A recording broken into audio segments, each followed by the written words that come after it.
भी प्रावधान किया जाएगा। पूर्वी राजस्थान के दुरुस्त क्षेत्रों के क्षेत्रीय विकास के लिए ब्रज क्षेत्रीय विकास योजना प्रारंभ किए जाने की मैं घोषणा करती हूँ।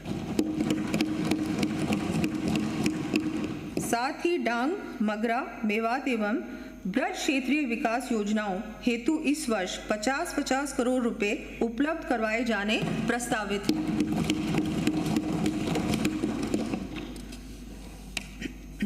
औद्योगिक विकास।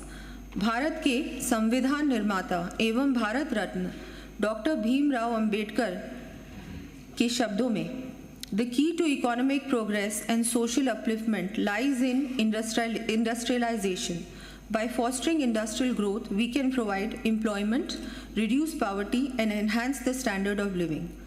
अर्थात आर्थिक उन्नति एवं सामाजिक उत्थान की कुंजी औद्योगिकरण में है। औद्योगिक विकास बढ़ाने से हम रोजगार दे सकते हैं, गरीबी कम कर सकते हैं तथा जीवन स्तर को ऊंचा कर सकते हैं। माननीय मुख्यमंत्री श्री भजनलाल जी के नेतृत्व में हमारी सरकार द्वारा प्रदेश में इसी भावना से ईज ऑफ डूइंग बिजनेस एवं सस्टेनेबिलिटी आधारित इंडस्ट्रियल पॉलिसी 2024 लाई जाएगी। इस नीति के माध्यम से थीम बेस्ड इंडस्ट्रियल पार्क्स की स्थापना व हैसल फ्री गुड्स ट्रांसपोर्टेशन उपलब्ध कराने के साथ रिसर्च एवं डेवलपमेंट तथा ग्रीन टेक्नोलॉजी को बढ़ावा दिया जाएगा। साथ ही प्रदेश से निर्यात बढ़ाने के लिए एक्सपोर्ट प्रमोशन पॉलिसी भी लाया जाना प्रस्तावित है। प्रदेश में टेक्सटाइल संबंधित उद्योग को और ऊंचाइयों पर ले जाने के लिए पृथक गारमेंट एंड अपैरल पॉलिसी लाया जाना प्रस्तावित है। लॉजिस्टिक इकोसिस्टम को विकसित करने तथा सप्लाई चेन सिस्टम को रिजिलिएंट बनाने के लिए Rajasthan warehousing and logistic policy लाई जानी प्रस्तावित है।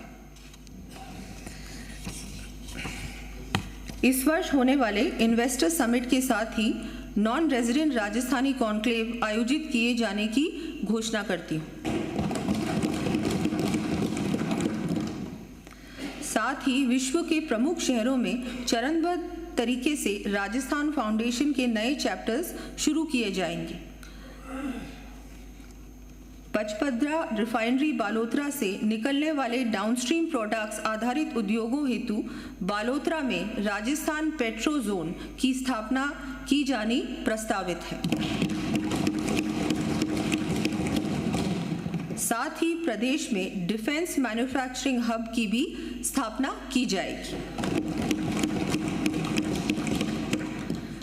ग्लोबल कंपनीज के निवेश आमंत्रित करने के लिए जयपुर में Amrit global technology and application centre की स्थापना 200 करोड़ रुपए की लागत से की जाएगी।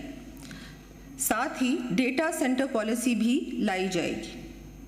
प्रदेश में उद्यमियों एवं निवेशकों के लिए उत्कृष्ट औद्योगिक परिवेश तैयार किए जाने हेतु विभिन्न स्थानों पर औद्योगिक पार्क, औद्योगिक क्षेत्र, स्टोन मंडियों की स्थापना सहित आधारभूत कार्य करवाए जाएंगे। इन कार्यों का विवरण मैं सदन के पटल पर प्रस्तुत कर रही हूँ।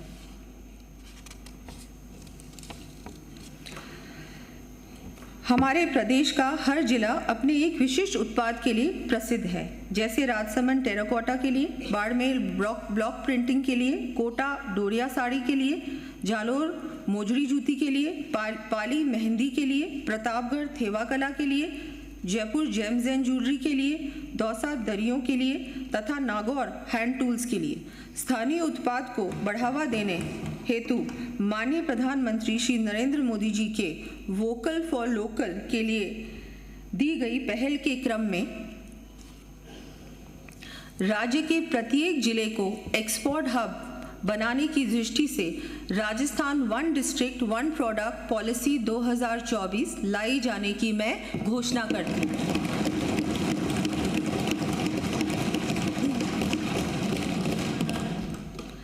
इसके क्रियान्वयन पर प्रतिवर्ष लगभग 100 करोड़ रुपए का भार आएगा। साथ ही ऐसे उत्पादों को बढ़ावा देने के उद्देश्य से प्रदर्शनी एवं कार्यशाला, सेमिनार आदि आयोजित करने हेतु जयपुर में पीएम यूनिटी मॉल लगभग 200 करोड़ रुपए की लागत से स्थापित किया जाना प्रस्तावित है। राज्य के संतुलित, समावेशी, तीव्र विकास के साथ रोजगार व निर्यात को बढ़ावा देने के लिए एमएसएमई पॉलिसी 2024 लाई जानी प्रस्तावित है। इसके अंतर्गत प्रत्येक संभाग के एमएसएमई विकास व सुविधा केंद्रों को आईटी इनेबल्ड कर और अधिक सुविधा युक्त बनाया जाएगा। राज्य के हैंडलूम, हैंडीक्राफ्ट एवं एमएसएमई सेक्टर के 50 क्लस्टर्स 3 वर्षों में विकसित किए जाएंगे। इस हेतु 150 करोड़ रुपए का प्रावधान प्रस्तावित है। प्रथम चरण के रूप में इस वर्ष 15 क्लस्टर्स के लिए 45 करोड़ रुपए व्यय किए जाएंगे। एंटरप्रेन्योर्स को अपने उत्पाद देश विदेश में मार्केट करने के लिए आवश्यक सहायता प्रदान करने की दृष्टि से 30 करोड़ रुपए का प्रावधान प्रस्तावित है। खादी एवं ग्रामोद्योग प्रोत्साहन योजना के अंतर्गत चयनित खादी संस्थाओं, समितियों के साथ ही बुनकर संघ से जुड़े बुनकरों को भी ऋण एवं सहायता प्रदान किया जाना प्रस्तावित है। साथ ही प्रदेश में माटी कला से जुड़े कलाकारों के उत्थान के लिए माटी कला सेंटर ऑफ एक्सीलेंस 5 करोड़ रुपए की लागत से स्थापित किया जाना प्रस्तावित है। कलाकारों को 1000 इलेक्ट्रिक व्हील, इलेक्ट्रिक चाक एवं मिट्टी गूंथने की मशीनें उपलब्ध करवाई जाएंगी। पर्यटन, कला एवं संस्कृति। राजस्थान अपनी ऐतिहासिक विरासत और स्थापत्य, समृद्ध संस्कृति, गौरवशाली इतिहास और प्राकृतिक सुंदरता के लिए विश्व विख्यात है। राज्य की अर्थव्यवस्था में पर्यटन का महत्वपूर्ण योगदान है। सकल राज्य घरेलू उत्पाद जीएसडीपी में पर्यटन की प्रत्यक्ष और परोक्ष हिस्सेदारी कुल 5.6% है एवं राज्य में लगभग 20 लाख परिवार पर्यटन क्षेत्र से किसी न किसी रूप में आय अथवा रोजगार की दृष्टि से जुड़े हुए हैं। प्रदेश में पर्यटन विकास को गति देने के लिए नवीन पर्यटन नीति लाई जानी प्रस्तावित है। साथ ही राजस्थान पर्यटन विकास बोर्ड का गठन करते हुए Rajasthan tourism infrastructure and capacity building fund RTICF बनाया जाकर हमारे इस कार्यकाल में 5000 करोड़ रुपए से अधिक के कार्य करवाए जाने की मैं घोषणा करती हूँ।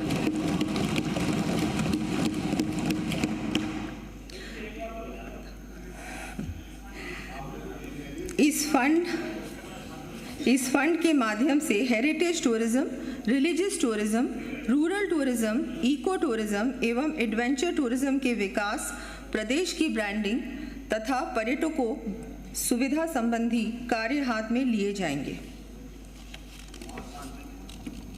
RTICF के अंतर्गत 2 वर्षों में जयपुर, जोधपुर, उदयपुर, भरतपुर, सवाई माधोपुर एवं पुष्कर सहित 20 प्रमुख पर्यटन स्थलों पर लगभग 200 करोड़ रुपए की लागत से विभिन्न कार्य हाथ में लिए जाने प्रस्तावित हैं। इसके साथ ही प्रदेश के शौर्य व साहस के प्रतीक रहे किलों, स्मारकों तथा सांस्कृतिक धरोहरों के संरक्षण एवं संवर्धन के लिए Rajasthan heritage conservation and development authority बनाए जाने की घोषणा करती हूँ। UNESCO world heritage site Jaipur के परकोटे क्षेत्र एवं स्मारकों के लिए जयपुर वॉल सिटी